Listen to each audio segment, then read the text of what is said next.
What's up, beautiful people, to another episode of Conversations with Christian. Man, it's me, Ricky Jones Jr. We also have O'Neal Dalva in the building.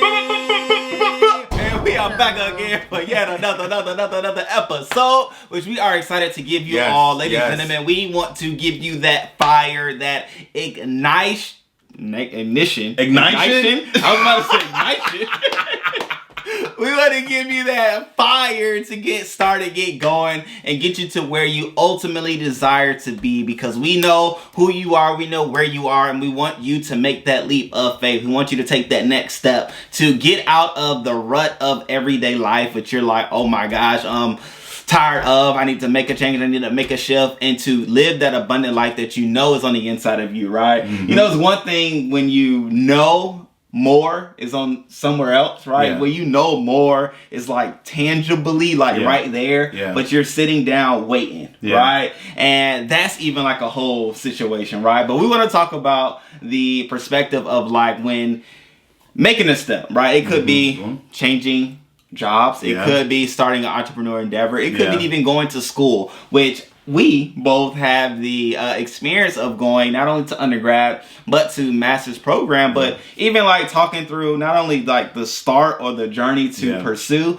but then even like what it took to get through, because our stories are different, though the outcome is the same. My story is after I graduated with my undergrad, I immediately went to graduate school, right? You graduated with your undergrad, there was time, and then you went great time in between. Boom. And you went into your graduate endeavor. So like, let me ask you this, just to even start the bad boy off, like, what did you pursue when you know, your undergrad and then your master's program? And what was the time frame in between the two? Sure. So for me, I'll say growing up, I was, lost, didn't know necessarily what I wanted to do. I knew I had passions in, certain areas and so on. I wanted to be a teacher for the longest, though, until my senior year in high school. Cool. Then things changed because I went to my local middle school and observed the kids and watch how they interacted with a substitute. Maybe that was not the best example, but it was the substitute teacher. Kids act up when it's a substitute. No, they do. It was game time. I know I did. The substitute came in, was like, it's game time. You gotta do whatever I want. You didn't want to, but you had to. You had to. It was the expectation. It's an unwritten rule. So I like that. So the kids, so from there I was like, oh wow, what am I gonna do with myself? I knew I liked to write. I knew I liked, different things. So at one point I actually wanted to, my major was journalism. Okay. All right. So I switched to journalism. Well, actually at one point I was pre-pharmacy because I wanted the money, but I didn't want all the other stuff. I was like trying to read doctors' handwriting and stuff like, I don't want to mess around. It says 1 milligram or something, and I give them 1,000. Hello. Now a situation happened. They night. It's on me. It's on you. Yeah. So anyway, but that's one of the things. So with all that to say, like sometimes we don't have it all figured out, right? We might think that we want to go a certain path, but then God might direct us in another way, right? Which we'll dissect and jump into a little bit more. But back to the story for me. So from there, I wanted to be an English teacher forever. All right, then that changed. Then I was pre-pharmacy for 1 semester. Okay. Half a semester. Hello. Because you had to make the change for two days. Enough of it. And then from there, I went to journalism. But then while I was in the journalism track, I remember one of my professors said that journalists, now I don't know how true this may be, but I would assume, they knew that that's the reason why they said, but she said that journalists, they qualify for food stamps. For then the first year, you'll be basically on food stamps, and you need to be available at all times, because when the story hits, boom, you need to be there. Wow. So I'm like, with the degree. So I was like, nah, that's not what I want. Like, to be a college graduate on food stamps and available at all times. If my shift is over, I'm ready to go home, and God forbid something happens down the road, I now have to go cover it or whatever. So then she spoke about public relations, and I was like, what is this? Yes. So then public relations, best of both worlds, writing, and then, and so on. So, and there's better management of time. So then I made the switch to public relations, which is what I have my undergrad degree in, with a minor in technical writing. And then I graduated in 2005. Right. So before you continue the story, I didn't realize we had that similar story in a sense where when I was in school, I started out in business, finance, and then I realized, well, I don't want to like be crunching numbers all day. Like, though I love numbers, I don't want to be doing this. So I said to myself, what do I love to do? I just happened to be tutoring at the time, math, and I said, okay, I'll be a math teacher because I love math, I love people, I love helping them grow. I'll be a math teacher.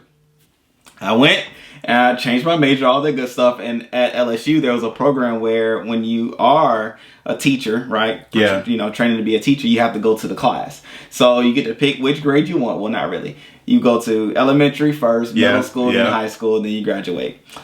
Went to elementary school, 3rd grade honors class. Okay.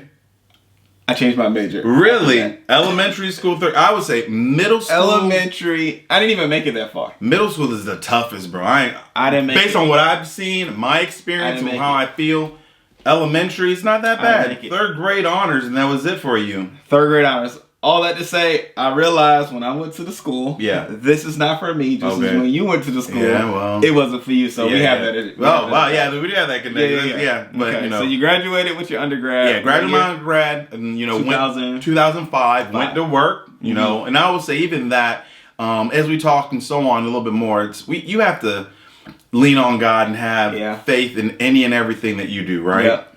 Because one of the things that kept on happening for me after I graduated with my undergrad, I went like 6 months without getting a job in my field. Oh, wow. Now, I was working, but I didn't have a job in my field. Right. I interviewed over and over and over again, and I would hear the same thing over and over. Oh, you're the ideal candidate. You're the ideal candidate. If I'm the ideal candidate, then give me a job then, you know? Then what's the deal? What's the problem? Hopefully you didn't say that. Yeah, well, I would say I actually did one for one. Like, well, you know, what's the deal? Right. But anyway, I interviewed a lot and took a lot of, you know, faith in staying firm and not giving up, right? Yeah. Because graduated in December of 2005, and it wasn't literally until like May or June that I actually got a job in my field working at a marketing firm. Okay. But yeah, I mean, a lot of no's. A lot of no's and a lot of, you know, leaning on and saying, all right, God. And at this time too, actually, Jessica and the girls, they came in my life. So now it's 4 now. And now it's not just me by myself trying to get something to, you know, build a career and, you know, for myself. It's now 4 of us, right? That we have to, that I have to do things, you know, for, and so on and so forth. Yeah. But anyway, all that to say, it was just took a lot of faith, a lot of depending on God, and like, all right, God, I mean, I'm giving this to you. Yep, because that's what we're doing. This is what we're doing. So then now, right, making the shift because you went through it, made it in 2008, and then it wasn't until when that you started your master's program? So my master's, I graduated in 2005, and then my master's, I waited and went back in 2016. 2016, 11 years later. 11 years. Were you contemplating getting your master's in between? It was. So when I was younger, that was always a goal of mine. Now, again, like I said, you know, things shift. I actually wanted to get my bachelor's in teaching, so be an English teacher, and then get my master's in like psychology or something like that. But then again, shifts and things happen. So I always wanted to go to school to get my master's. But then I will say life will happen. Excuses happened, right? Things occurred where I, you know, kind of put on the back burner, so to speak. And, you know, now again, like I said, it's not just me, myself, and I, but now it's me and Jessica and the girls. So there are 4 of us. So whatever decision I make is going to impact not just me, but all of us, you know, together. Yeah. So, you know, continued. And I will say that I wish I would have gotten it a lot earlier because the company I had worked for at the time, they offered tuition reimbursement. It was going to be 100% tuition reimbursement. Wow. Yeah. But I waited too long. Then 100% dropped down to 75. Oh, wow. Then 75 dropped down to 50. Wow. And then that's when I was like, okay, then I finally went. Oh, wow. All that to say, sometimes we'll talk ourselves out of, like maybe a blessing or something that God has, or we'll come up with whatever, you know, when God maybe is putting something right in front of us and like, hey, do it now. Then you delay. and then something happens, then you delay longer and so on, you know. I think they have a thing now they call like FOMO, fear of missing out, right? Yep. So, and I've learned too, and I know I've talked a lot, and I'll turn over to you to share, but one of the things that I've learned too is what certain brands and places, what they'll do, it's connected, but not directly connected. They'll make a limited edition of certain things. So if you don't buy it then, or the colorway, or you know, certain things, if you don't buy it at that time, you are potentially going to miss out, right? So same thing. In this case, it was 100% tuition reimbursement that I did not take advantage of, so I missed out. Then it went down and so on and so forth. But down to don't delay. Down to 50. But let me ask that before you even get out of that like vein. What would you say were the things that were around your family that said, not right now, let me put it off? Like, I want to get this master's, but not right now because I have these people. Like, what was it that stopped you or prohibited Honestly, it was me. You know, I got in my own way and stopped myself. Same thing, we can do that. We can talk ourselves out of whatever situation. And honestly, it wasn't until my cousin who helped me to see, because we were talking one time, and then I was like, well, you know, I'm working full time. I'm involved with the church, you know, not full time, but part time. I'm a full time father. This and that. Like, you know, I kept on making up all these excuses, and then he was like, O'Neal, excuses are going to happen. It's all about you and how you prioritize your time. And one of the things that my wife says all the time is we all have the same 24 hours, right? That's it. You have 24, I have 24. It's how we choose to use the time that God has given us, that 24 hours that we have in a day will determine, you know what, from there, you know, or the outcome. So from there, once I made the decision to get out of my own way, we then, you know, I searched for the master's program that had what I potentially would like, you know, and I found West Virginia University. And I was like, wow, it was 100% online, right? It had to be online because I couldn't do in person. So then there's that. And again, the desires that you have are, and the things, you know, desires of your heart, you know, God will open doors and allow things to, you know, for you to see, like, okay, if you want to do the thing, here are ways to do it. It's not always the same, right? Where we might have, the outcome will be the same, but the path that we took to get there might not be the same, right? Very true.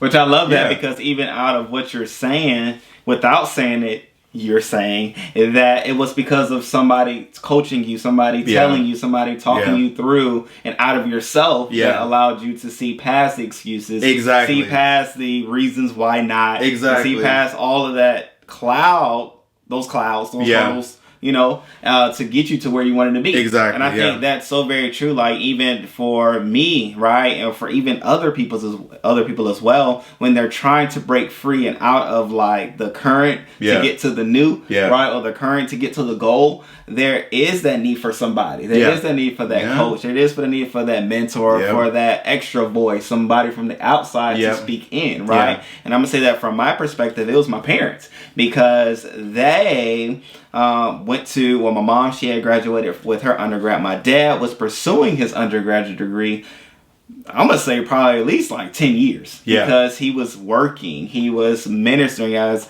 associate pastor. He was a father, doing all the things for my mom, right? And so he was able to do like 1 or 2 classes a semester. You know how long that takes to graduate college? 1 class, right? And so their advice was, when you graduate with your undergrad, keep going. Don't stop, because if you stop, it is a slow or a minimal possibility for you to go back and to pursue it, because life is going to happen. Like, my dad was like, look at me. I'm now trying to get my undergraduate degree that you will have in a semester, right? And so that was that voice that I was hearing that said to me, I was like, okay, obviously you all know what you're talking about, right? First things first, you know what you're talking about. And so it makes sense. I didn't have the responsibility that you have, right, of 3 others. It was just myself, and I wasn't dating, right? And so it was literally just myself. And so after graduating undergraduate, I graduated in December, and then I started school. I applied and all that good stuff, and I started, I think, in like May. And so I started from then on, right? And I completed it. But all that to say, like, the gap between us, truth be told, us doing and us being in completion of it was somebody saying, do it. Was somebody saying you can do it? Was somebody saying stop all the excuses? Boom, boom, boom, boom, boom. Right? And so I mean that's a cool thing, right? That's the thing that I believe that even those that are listening would definitely want to make sure you're not talking yourself out of everything, and you can do so if you're the only voice speaking to that thing.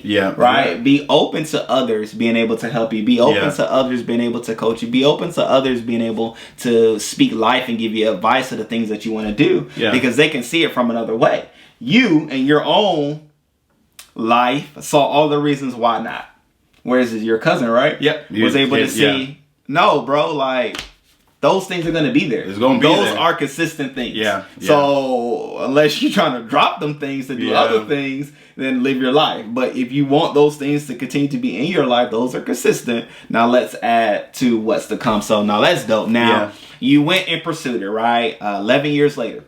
11 years later. 11 years later, you made the jump, said I can do it, right? And how long did it take for you to complete it? And what was that like? Okay, so I completed it, how long? 2 years. Oh, nice. It didn't go too long. I made a plan, and I knew to not overload myself, because that's one of the things that we'll do sometimes too, where we'll either try to do something really fast so we can get to the outcome sooner, but then when you try to go faster than you can handle, take on more than you can handle, then that's when things potentially fall apart, right? That's so good. I knew I basically did one class per semester. Nice. I needed to complete either it was 11 or 15, I can't remember, classes in order to complete the program. Oh, okay.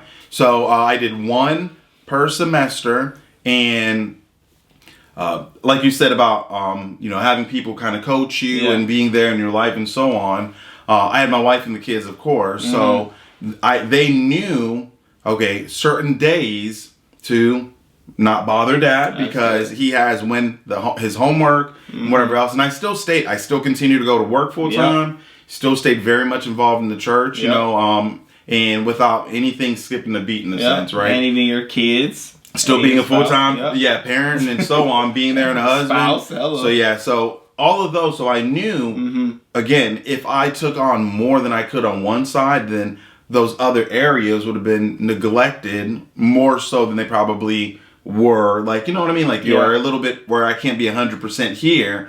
Now it's like maybe 98 for a season, knowing that everything would, once that's done, it'll change. But anyway, so I did one class per, and had a plan and knew whenever the work was due, and everyone, we were all on the same page and so on and so forth. And, whenever I would have something, Jessica might give me ideas to go ahead and add to, because it was marketing. Okay. So I have my master's is in marketing communication. So, anything like, oh, what about this? What about that? Or, how can we potentially advertise this and get the girls and, involved, and my son and ask them for, and so on, where they feel like, hey, this degree, Dad got the degree, or, you got the degree, but we played a role as well in helping you to earn that's beautiful. that degree, because, we were a part of the process one way or another, whether we incorporated our voice as part of whatever assignment you were working on, or giving you the time that you needed in order for you to accomplish the things that that you were trying to do with the work and so on. So they all played a role, which is good to know. The people that we have that's in our circle, our network, right? They play a role in helping you to reach whatever goal that you might potentially have, whether it's school, business, life, period, right? So no, that's so good. And you say you were able to complete it in 2 years. So you did it in 2 years, boom. And then, which is, I love even the part that you even said with the idea of like, don't essentially bite off more than you could chew. Right? Because if you ultimately do, you could potentially have a collapse on the other end, right? By doing too much. And even scare yourself out of it, which even too, like, is a part of it when you're trying to make a leap, when you're trying to make a jump. Like, it's okay to take a step at a time. And I think, and I'm saying it that way because I know social media is a tool, but it also is a medium that will try to accelerate your progress and try to accelerate what you're doing because you're trying to keep up with what others are doing. Other people, Or trying to do what others are doing and saying this is the way. Whereas then everybody has their own unique way, right? Your way encompass your family, right? To complete your master's. My way was me, myself, and I. And then I came in contact with Crystal, and I was like, "Hey, babe, like, you know, you gonna help a brother out?" No. Wait a minute. Wait a minute. Because we met during our master's program. She met me. We got married. She dropped out. I was like, no, man, I gotta finish. Like, this is, I came here to get this, right? I guess she came there to get me. But nonetheless, you know what I'm saying? With it all, I was like, oh, man, you gonna help me out? She was like, nah, man, I dropped out. You got it. So I'm on my end like, okay, cool. Like, you love English and stuff. Like, help a brother out. Like, read my papers or something. No, I'm good. I think she might.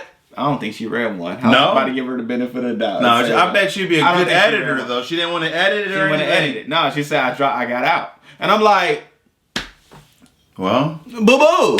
But in it all, I'm saying that to say, like, we all have our own respective way, but I even love the fact and the point that you made where just take it bit by bit, right? And I was able to take things step by step because I knew my capabilities and abilities, right? And I was able to map out my courses and classes accordingly, and I didn't try to do more and then ultimately I could do, right? And we sent it to you as well. Like, as you're looking to make that leap, as you're looking to make that step out of what is currently, know that each step is a step that you have to take. And so don't try to take 3 steps for one.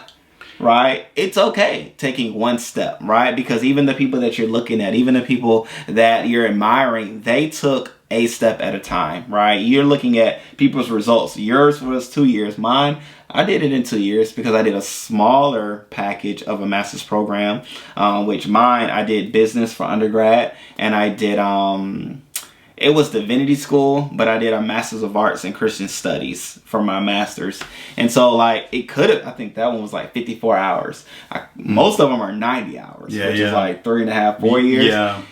But I was like, no, I can't wait that long. I want it now. I can do well with this one, right? So shouts out to Mercer Fab with the lesser hour degree because it was all I needed, right? I already had a job. I already had purpose, was on the other end, and so it was just like, you know, this was something I was doing for me, and because I mean, I like to do things with consistency, and I don't like to quit, right? So I started, so I wanted to finish, and I think that's oftentimes when you're making that step, you have to remind yourself like why you're doing a thing, right? And so that was another thing that pushed me. I knew my why, which, you know, there's a book on it. I feel how I feel about it. But ultimately, know the reason in which you're starting an endeavor. Right? And make sure that reason is strong enough to keep you to pursuing it. Mine was I wanted to start my master's because I wanted to be a military chaplain. And that was the only way that you could be a chaplain if you had a master's of divinity. So I already knew it because of what God had said to me I would do. And so that was my why. Like, what was your reason for you starting your master's program that was even the reason why you sustained getting it? Well, one thing I'll say too, going back to things not necessarily happening the way that you plan it, and being open and, you know, to change, right?